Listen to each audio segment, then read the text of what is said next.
और family welfare centre में ये जवानों को बुलाते हैं बाय ऑर्डर, जवानों की मेन साहबों को बुलाते हैं।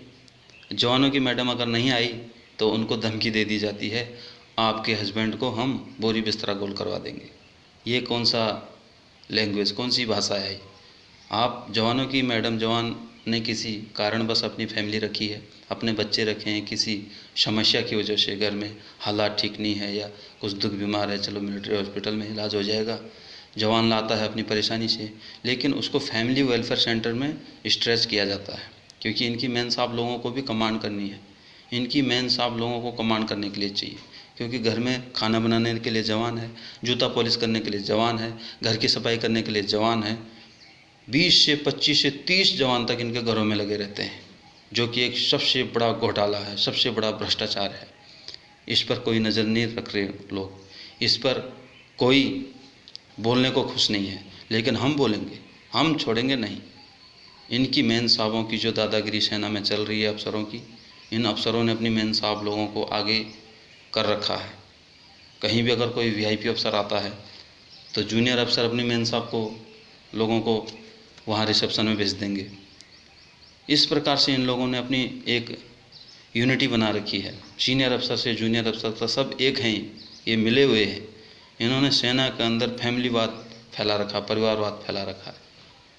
सेना में, सेना की कार्रवाई में इनके परिवार का कोई भागीदारी है, होनी नहीं चाहिए। इनके परिवार का क्या मतलब है सेना में?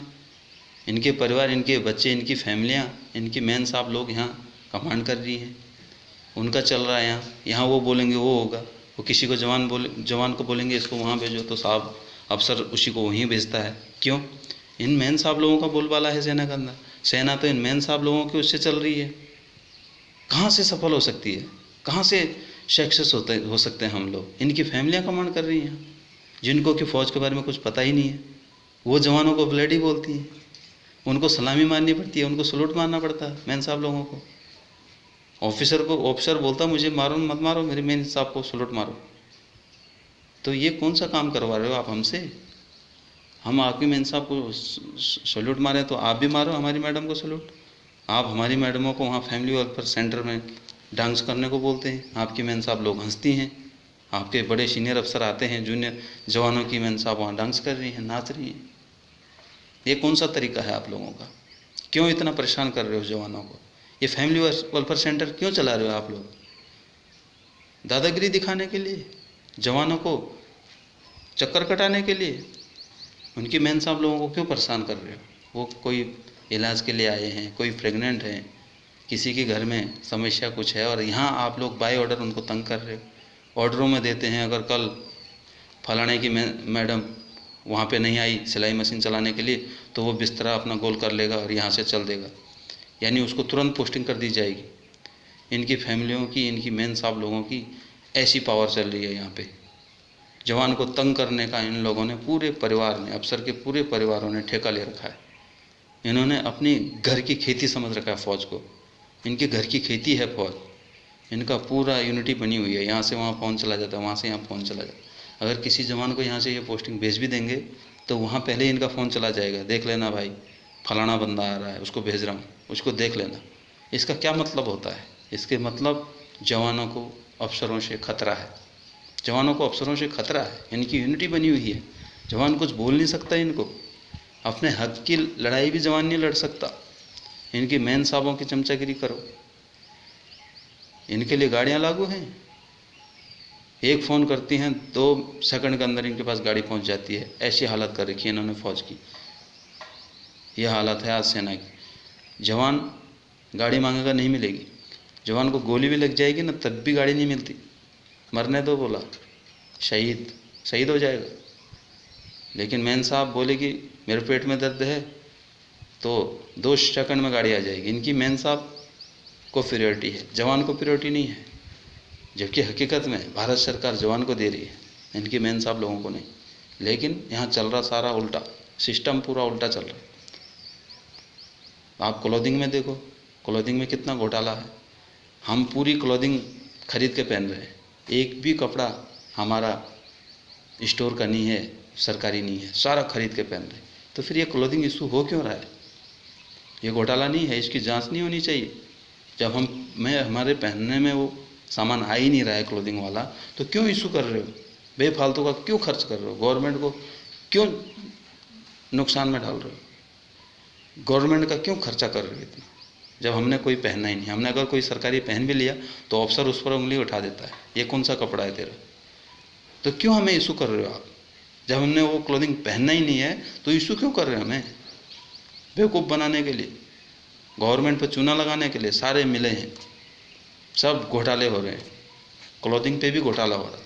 जवानों का ये जो क्लोथिंग मिलता है ये बंद होना चाहिए, उसके बदले जवानों को पैसा दे दिया जाना चाहिए। खाने पे घोटाला है, वहाँ से राशन आउट हो रहा है। जवानों को आप राशन का, क्लोथिंग का पैसा दे दो, जवान अपना खा लेगा। सिविल बंदों को भी रोज़गार मिलेगा, कहीं कैंटीनें खुलेंगी, और हम अपना, जहाँ हमें 200 रुपये मिलेंगे खाने का, हमारा खाना 100 रुपये में हो जाता है। बाकी का खाना ये आउट कर देते हैं, बेच देते हैं, पैसे ले लेते हैं, पैसे खा जाते हैं, सारे घोटाले में लिप्त हैं। लोग बोलते हैं सेना में घोटाले नहीं होते, तो सबसे ज़्यादा घोटाले सेना के अंदर होते हैं, ये दावा कर सकता हूँ, क्योंकि इनको पता है यहाँ मीडिया आएगी नहीं, जवान मुंह खोलेगा नहीं, अनडिसिप्लिन में फंसा देंगे। सबसे ज़्यादा भ्रष्टाचार यहाँ है, सबसे ज़्यादा घोटाले यहाँ हैं। तो इसके लिए हम काम करेंगे, निश्चित ही ये सब बंद करना होगा। जो अंग्रेज़ों के समय से चला आ रहा सेना के अंदर, जो मिलिट्री लॉ सन 47 से पहले उस टाइम गुलामी का मिलिट्री लॉ चल रहा है, उसे ख़त्म किया जाएगा। और जवानों से जो गुलामी कराई जा रही है, जो अफसर कर रहे हैं, जवानों का अत्याचार कर रहे हैं, जवानों का शोषण कर रहे हैं, अपने सारे निजी काम जवानों से करवा रहे हैं। और जब पूरे जवानों को निजी काम में लगाओगे तो जो हमारा असली काम है उसे तो हम भूल ही जाएंगे ना। इसीलिए हम कहीं सक्सेस नहीं हो रहे, कहीं ऑपरेशन हमारे सक्सेस नहीं हो रहे। मुठभेड़ में हमारे जवान शहीद हो जाते हैं। जो एक हफ्ते हथियार चला के मिलिटेंट आता है वो हम पर हैवी हो जा रहा है। हमारा जन्मजात काम है हथियार चलाना, गोली चलाना, वो हम पर हैवी हो जा रहा है। क्यों? इसका कारण यही है, सेना में प्रोजेक्ट ज़्यादा हो गए, स्कूल ज़्यादा हो गई, कैंटीनें ज़्यादा हो गई, बंगलों में सेना के जवान भरे हुए हैं, इनके रिश्तेदारों में सेना के जवान घूम रहे हैं। इस वजह से जवानों का जो हकीकत काम है वो उन्हें नहीं दिया जा रहा है। इस वजह से वो उस काम को भूल के और वहाँ जब जाते हैं तो धोखा खा जाते हैं। तो ये सब चीज़ें, सेना का निजीकरण बंद होना चाहिए। सेना का जो ये अपना फैमिलीकरण कर रखा है इन्होंने सेना का, ये बंद होना चाहिए। सेना के जवानों से सिर्फ सेना का काम कराया जाना चाहिए। ऐसा मिलिट्री लॉ बनना चाहिए, संशोधन होना चाहिए मिलिट्री लॉ में। और निश्चित ही भारतीय संस्कृति अपना स्थान लेगी और ये काम जल्दी से जल्दी होगा, हम सब लोग, आप लोगों के सहयोग से। जय हिंद, जय भारत।